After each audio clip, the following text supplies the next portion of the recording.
Selamat datang di channel One Star. Kali ini Mimin akan melanjutkan alur manhwa yang berjudul Mudang Association. Jadi yang baru hadir, agar kalian mengerti, Mimin sarankan nonton terlebih dahulu video sebelumnya. Linknya sendiri sudah ada di deskripsi. Nah, sebelum lanjut ke videonya, alangkah baiknya kalian klik tombol subscribe terlebih dahulu di bawah dan jadilah salah satu orang yang membantu Mimin mencapai 500 sub di akhir bulan ini. Terima kasih, lalu intro.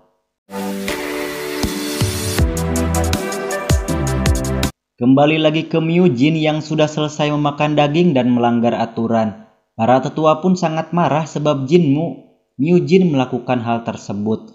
Lalu Myujin pun angkat bicara, karena yang dilakukan ia bersama Jinmu bukanlah kejahatan.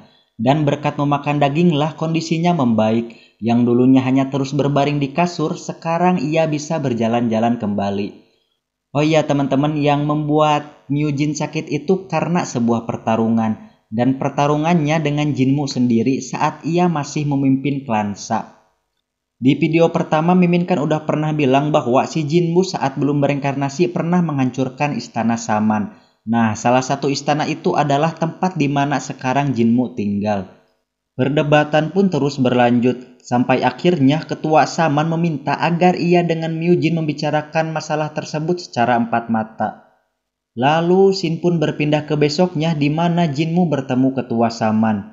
Sang ketua pun berbicara akan menghukumnya atas 3 kesalahan yang ia lakukan. Pertama, memakan daging. Kedua, mengubah teknik tanpa izin, ditambah ia mengajarkannya pada orang lain. Ini mengarah ke si Chungwo ya teman-teman.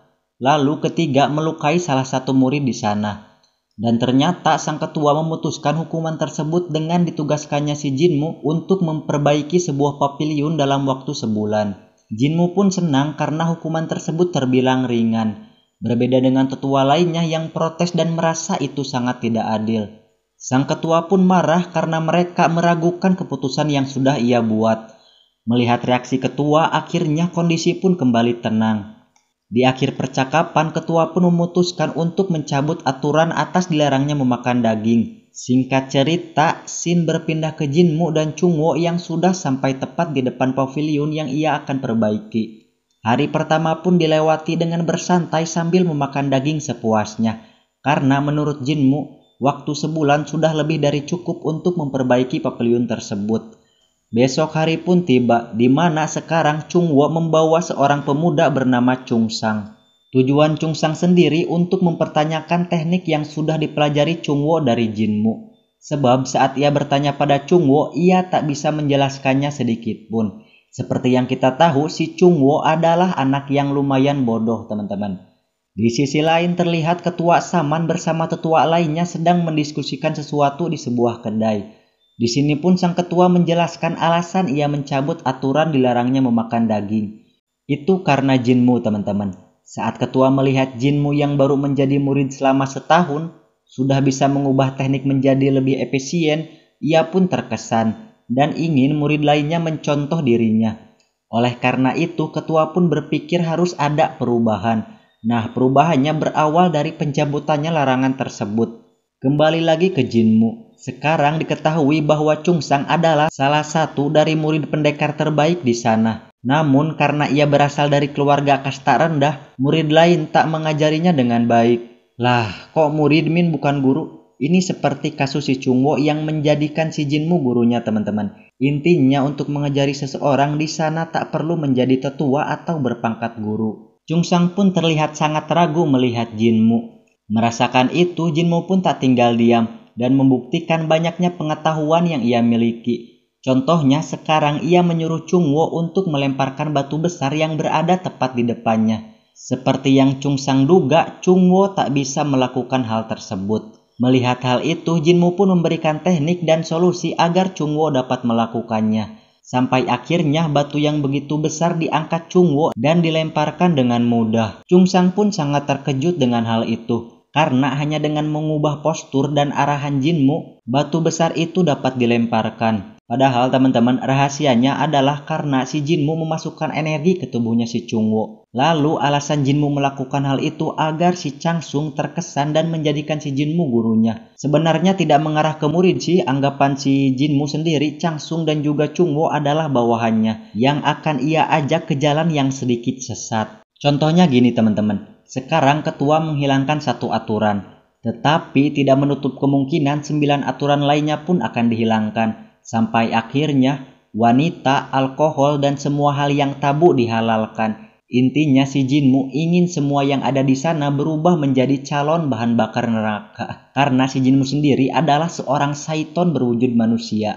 Karena melihat Changsung yang masih ragu terhadap dirinya, ia pun menyuruh Chungmo yang sudah diberi arahannya berduel dengan Changsung. Lalu pertarungan antara salah satu murid pendekar terbaik melawan murid terlemah pun dimulai. Oh iya, si Changsung menggunakan batang pohon sebagai pedangnya karena meski ia dihasut si Jinmu agar menggunakan pedang asli, ia tetap menjadi murid Saman yang soleh dan mengikuti aturan yang melarang murid menggunakan pedang asli saat latihan berduel. Kemudian Chungwo pun menerjang ke arah Changsung dengan lumayan cepat. Melihat itu Changsung sangat keanehan karena tak ada satupun serangannya yang mengenai si Chungwo. Gerakan Chungwo sendiri cukup simpel karena ia hanya terus menyerang dari bawah dan mengelilingi Changsung tanpa henti, lalu memukul Changsung saat ada kesempatan. Hingga akhirnya pertarungan ke tahap final, di mana Chungwo menggunakan teknik Iron Mountain Fuse yang membuat ranting pohon atau pedang-pedangan itu hancur. Seketika Changsung pun bengong atas kekalahannya tersebut. Berbeda dengan Jinmu yang kesal terhadap Chungwo, sebab ia malah menyerang pedangnya bukan punggung yang sudah terbuka lebar.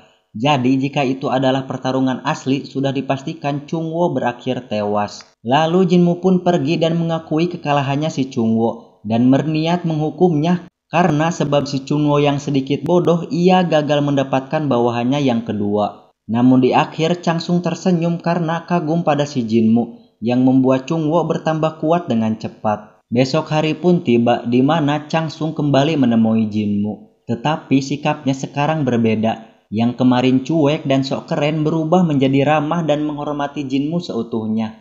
Hingga membuat Jinmu geli-geli sendiri melihat tingkahnya. Intinya teman-teman, si Changsung sudah mengakui Jinmu sebagai gurunya. Setelah itu Shin berpindah ke istana Ying-en yang merupakan salah satu tempat tinggal tetua, di mana Jin Hae melaporkan Jinmu agar ia dihukum. Karena si Jinmu sekarang memakan daging terang-terangan. Jadi si Jin Hae belum mengetahui peraturan itu sudah dicabut teman-teman. Ditambah Changsung kalah duel dari si Chungwo. Mendengar itu tetua pun kaget dan menanyakan rinciannya. Kemudian Jin Hae pun meyakinkan bahwa Changsung pastinya sudah dijebak. Lalu Chungwo sendiri menggunakan teknik yang pengecut karena ia mengelilingi si Changsung dari bawah dan menyerangnya secara tiba-tiba. Alih-alih Jin Hae yang terus memprovokasi agar Jinmu dihukum, tetua malah merasa bangga karena Jinmu menemukan kelemahan teknik berpedang perguruannya. Jadi tetua beranggapan bahwa si Jinmu sangat berpengetahuan dan pemahamannya yang dalam mengenai seni bela diri. Lalu tetua pun mengacangi Jin Hae perihal hukuman Jinmu yang terus diusulkannya. Kembali ke Jinmu yang sekarang ia bersama Changsung dan juga Chungwo baru saja makan-makan daging seperti biasa. Sesudah itu tiba-tiba terlihat rombongan pedagang Chungsang dan juga rombongan Jin Hae bersama murid lainnya.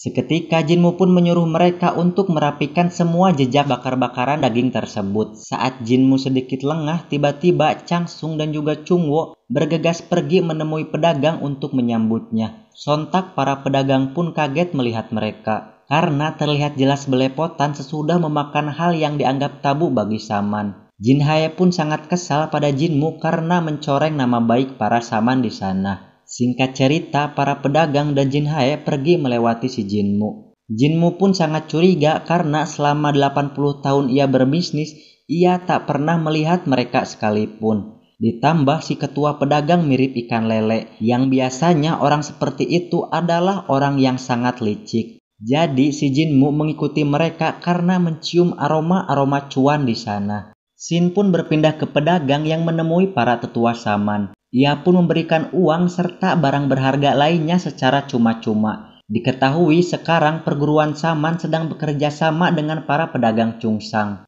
Penjelasan dulu ya teman-teman. Jadi gini, Dulu saat Klansa menyerang istana, banyak korban berjatuhan dan berbagai bangunan yang hancur. Itu sangat mempengaruhi finansial atau ekonomi di sana. Karena kurangnya individu, para saman pun tak mendapatkan penghasilan sama sekali.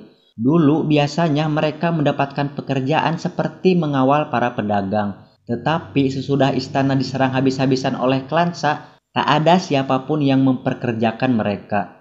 Namun untungnya Jin Hae mempunyai koneksi dengan pedagang Chungyang dan berhasil membuat mereka bekerja sama hingga sekarang.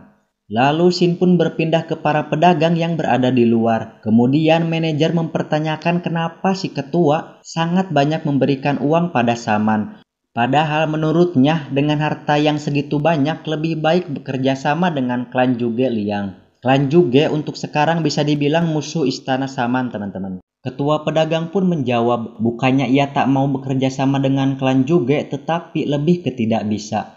Lantaran klan Juge sangat ahli dalam pembukuan dan juga masalah uang. Jadi nantinya mereka akan menyelidiki dulu para pedagang yang ingin bekerja sama dengan mereka. Dan diketahuilah si pedagang ternyata melakukan penyelundupan ilegal. Mereka pun tak menyadari sama sekali jika si Jinmu sudah menguping pembicaraan tersebut.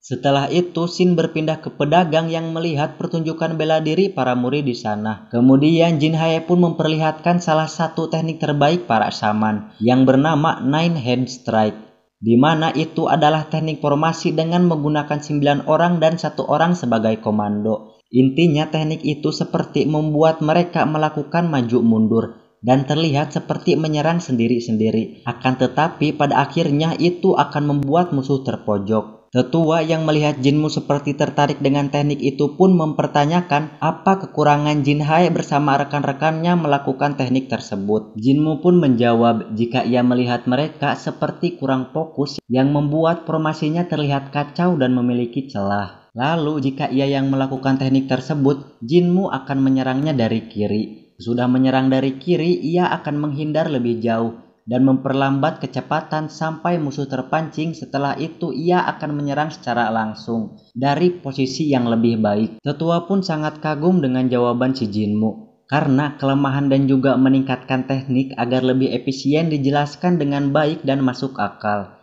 Kemudian ketua pedagang yang di sebelah mereka pun kebingungan dengan apa yang dibicarakan tetua dan juga si Jinmu. Karena ya namanya juga pedagang, mereka tidak akan mengetahui arti dari seni bela diri. Lalu tetua saman pun memperkenalkan Jinmu padanya. Dengan bangga mengatakan si Jinmu adalah salah satu murid yang sangat berbakat di sana. Itu yang membuat ketua pedagang melirik si Jinmu dan merasa ia adalah salah satu kandidat murid master. Penjelasan lagi teman-teman, apa itu master dan apa itu juga murid master?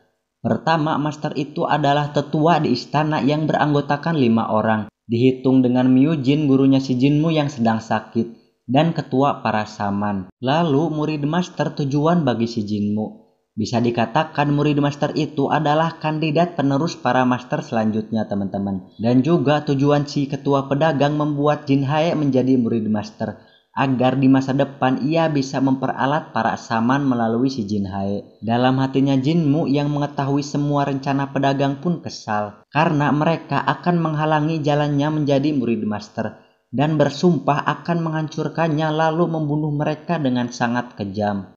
Oke, mungkin segitu dulu aja teman-teman. Terima kasih yang udah nonton sampai akhir. Untuk part selanjutnya kemungkinan besok Mimin upload. Sehat selalu and bye bye.